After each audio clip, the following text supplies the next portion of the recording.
अब ज़रा ये बताइए कि नरेंद्र मोदी के बाद ऐसा कौन सा व्यक्तित्व है, ऐसी कौन सी शख्सियत है, पॉलिटिकल पर्सनैलिटी की मैं बात कर रहा हूँ, जो उतने ही प्रभाव के साथ दिखेगा, नज़र आएगा या आएगी मोदी जी के नेक्स्ट? आपको कौन लगता है ऐसा प्रभावी शख्स? दो लोग होंगे। हम फेस की बात कर रहे हैं, हम स्ट्रैटेजिक माइंड्स की बात नहीं कर रहे हैं। जी जी जी। बिकॉज अगर आज हम मोदी जी को चेहरा मानते हैं तो हम एक दो और शख्सियत को भी जानते हैं जो बैकवर्ड पे वो been a great strategist for this whole platform, you know, where our country is. तो हम स्ट्रैटेजिस्ट की बात नहीं करेंगे, हम चेहरों की बात करेंगे। इसमें दो पॉपुलर चेहरे रहेंगे, एक फडणवीस साहब और एक योगी जी। योगी जी के साथ दिक्कत ये आएगी कि जैसे जैसे वो बढ़ेंगे उनकी पॉपुलैरिटी से ज़्यादा उनके दुश्मन बनेंगे। He will create enemies all through the way. So ये दो चेहरे होंगे जो बहुत पॉपुलर उभर कर आएंगे। एंड आई मीन बाकी तो ईश्वर की कृपा है, बट ये दो बहुत दुरुस्त सितारे रखते हैं। अब देखिए, जो दर्शक आपको देख रहे हो कह रहे हैं थोड़ा विपक्ष की भी बात करें जय जी। राहुल गांधी और प्रियंका गांधी को कहाँ देखते हैं? राहुल जी हमेशा तब बेहतर काम करेंगे जब वो पर्दे के पीछे काम होंगे, like his mother. He should not be a face. He should be behind the curtains and trying and creating and controlling the power seat like his mother did. कई बार हमको ऐसी बात सुनने में पसंद नहीं आती, हमको चेहरा बनना पसंद होता है, लेकिन सबकी अपनी अपनी काबिलियत होती है। और इस फैमिली में आप एक चीज़ देखेंगे कि जहाँ काबिलियत है वहाँ पे जेंडर के कारण उनको प्रमोट नहीं किया गया, और जहाँ प्रमोट किया गया वहाँ सीखने में थोड़ा समय लग रहा है। तो मुझे ऐसा लगता है that they have not been taking right decisions, but और लेंगे भी नहीं। ऐसा नहीं है कि समझ रहे हैं, लेंगे भी नहीं। But the second generation of Gandhi clan is going to be much more promising. अब मेरा आखिरी सवाल है आपसे, वो ये कि चेहरा किसी शख्स का, हाथ की रेखाएं और हाथ और पाँव, इन सब का अलग अलग सिग्निफिकेंस है। कैसे चेहरे को देखकर हम बता सकते हैं, हाथों की रेखाओं को देखकर बता सकते हैं, ये ज़रा समझना चाहिए। जब ये साइंस अपने पीक पर थी तो ये राज ज्योतिष हुआ करते थे, आम लोगों के लिए एस्ट्रोलॉजी नहीं थी। जेपी मॉर्गन भी कहते हैं astrology is meant for billionaires, it is not meant for millionaires. राज ज्योतिष होते थे, मुहूर्त निकालने, शादी से, बेबी प्लानिंग, वॉर पे कब जाना है, घर कैसा होगा, city designing, temple designing was all done by one person and then his team of people. फिर जैसे जैसे टर्क्स आए हमारे यहाँ पर, ब्रिटिशर्स आए, सारी साइंसेस फ्रैगमेंट हो गई। खाली न्यूमरोलॉजी में 9 नंबर है, यही 9 नंबर आपके हॉरोस्कोप में भी हैं। यहाँ पे आप 9 नंबर के हैं, पर वहाँ पे आपका मंगल नीच का है, और आप 9 नंबर करी जा रहे हैं, और वो आपका गुस्सा बढ़ाई जा रहा है और कोई रिजल्ट नहीं दे रहा। वही 9 प्लैनेट आपके हाथ पे हैं, आपके चेहरे पे हैं, आपके पाँव में हैं, आपके नंबर्स में हैं, साथ साथ आपके सिग्नेचर पे भी हैं, और आपके घर में भी हैं, आपके हॉरोस्कोप में भी हैं। आपको सब तरफ देखना पड़ेगा, फिर निष्कर्ष निकालना पड़ेगा। एक चीज़ अधूरी चीज़ है, उससे बात नहीं बनेगी। आप किसी को डायबिटीज़ की गोली दे रहे हैं पर समझ नहीं रहे हैं कि वो सुबह और रात को आइसक्रीम ले रहा है, तो उसका शुगर कैसे कंट्रोल होगा? It is a holistic science, you have to cover every area of it. It is just not कि सिर्फ चार्ट देखा, सिग्नेचर नहीं देखा, सिर्फ घर देखा, हॉरोस्कोप नहीं देखा, ऐसे बात नहीं बनती है। हमारे जो प्रोड्यूसर है ना, वो मुझे इशारा कर रहे हैं कि हमारे पास थोड़ा मज़ा आ रहा है उनको भी आपकी बातें सुनकर। थोड़ा सा वक्त हमारे पास और है। हम भारत की अगर बात करें, जो हमारे पड़ोसी है ना, कहते हैं अगर पड़ोस अच्छा हो तो हम बड़ा सेफ और सुरक्षित फील करते हैं, अच्छा लगता है, हम अपना घर उनके हवाले छोड़ के जा सकते हैं। हम डिस्टर्ब्ड हैं। पाकिस्तान की बात करें, अफ़गानिस्तान की बात करें, बांग्लादेश किस तरह से डेवलपमेंट हो रहे हैं, श्रीलंका में क्या कुछ हुआ, भारत जो है वो एकदम सेफ है, या ये जो बेचैनी है आसपास ये हमें भी परेशान कर सकती है? हम लोगों की लास्ट ईयर सितंबर से मंगल की दशा शुरू हुई, जिसका देखिए, कोई भी दशा जब शुरू होती है, हम लोग मतलब हमारे देश की कोई भी दशा जब शुरू होती है तो वो रिजल्ट पहले देती है। अगर आप आज अपना घर शिफ्ट करें तो वहाँ जाने से पहले आप आर्किटेक्ट बुलाएंगे, डिज़ाइनर बुलाएंगे, सामान खरीदेंगे, चीज़ें बनाएंगे। आप उस घर में गए नहीं हैं, पर आप उसको जी रहे हैं अपने दिमाग में जाने से पहले।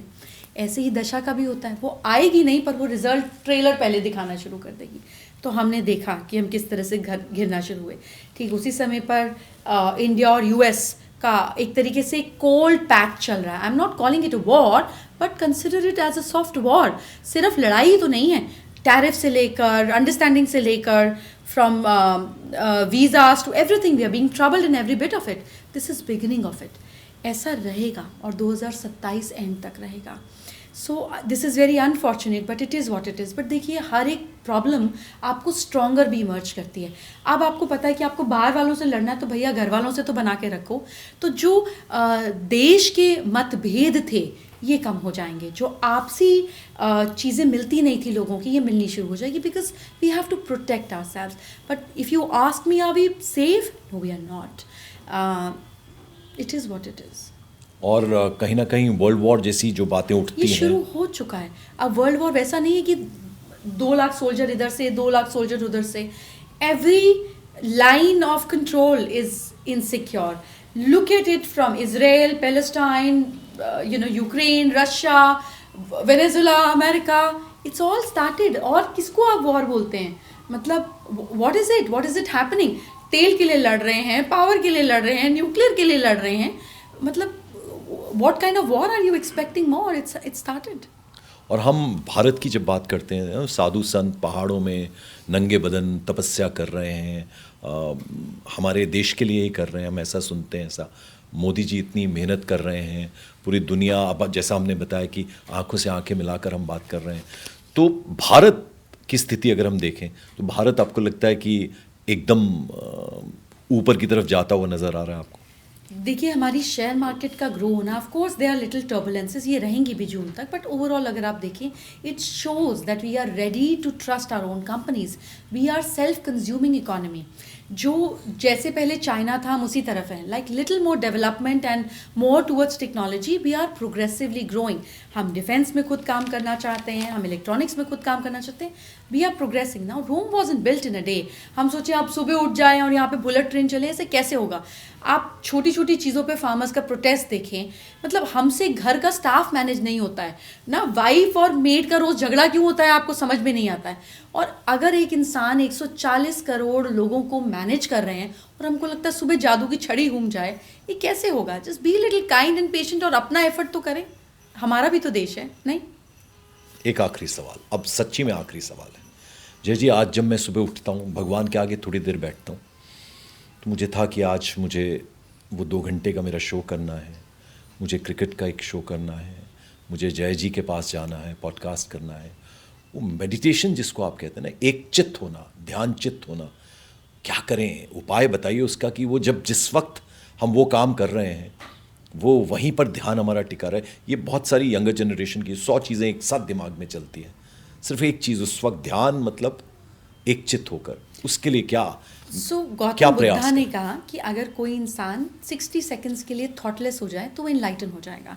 इसका मतलब हम में से कोई भी 60 सेकंड के लिए बिना थॉट के नहीं होता है, क्योंकि हम में से कोई भी इनलाइटन नहीं हुआ. We are evolving but we are not enlightened. इसका मतलब ये है कि ध्यान जो है वो नो थॉट स्टेज नहीं है. ध्यान जो है वो ये ध्यान देना है कि मैं क्या सोच रहा हूँ. अब इसको सिंपलिस्टिक तरीके से करते हैं, जैसे मैं करती हूँ आज भी.